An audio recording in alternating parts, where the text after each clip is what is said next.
Well, hello everybody. My name is James, and what you see before your eyes is a lovely question that's typically asked in one of your Year 9 trigonometry maths exams. Now the question reads, a right-angled isosceles triangle has an area of 4 square units, and you're asked to determine the exact perimeter of this triangle. So, let's say you're sitting in an exam and you come across this worded question. What is the first thing that you would do? Well, unless you are an absolute genius, then I would always sketch out a diagram, because by sketching out a diagram, you at least have something visual to help you answer the question. Now, you know you're dealing with a right-angled isosceles triangle here. So if this was your triangle ABC, and if you were to let your angle ABC be your right angle, then the only way that this triangle can then become a right-angled isosceles triangle is if the length of AB was equal to the length of CB. Now let's make our lives a little bit easier, shall we? Let's call the length of AB x, where x is just an integer, and the length of CB will therefore also be equal to x. Now, I'm going to ask you all to have a look at the diagram we've just sketched. What sort of properties or features can we ascertain from looking at this diagram? Well, we know that we're dealing with not only an isosceles triangle, but also a right-angled triangle. So what does that mean? Well, it means this. It means that if I wanted to determine what my length of AC was equals to, which is your hypotenuse of this triangle, then I most certainly can do so by applying Pythagoras Theorem. Right, so let's have a look at this second part of the question. The second part of the question is asking us to determine the exact perimeter of the triangle.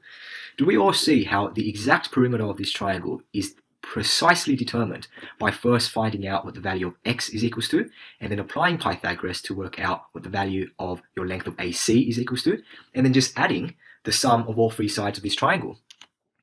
So that seems to be the approach, and the most appropriate approach to answering this question. So now I'm going to look back at the question and see if I can extract any information that can help me to determine what my value of x is equals to.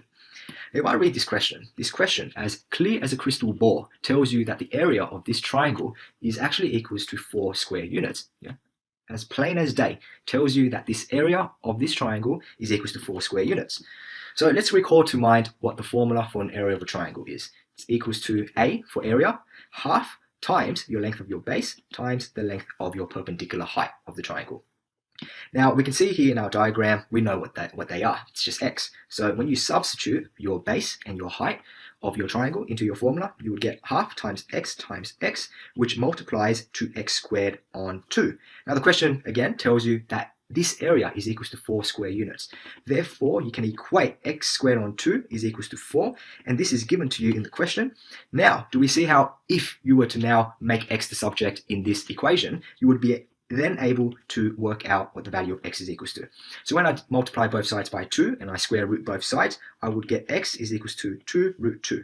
Now notice how whenever I square root a number, there's always got to be that plus minus. But since x in this instance is a length, it cannot be a negative number. So x has to be a positive number. So that's why I take x is equals to 2 root 2.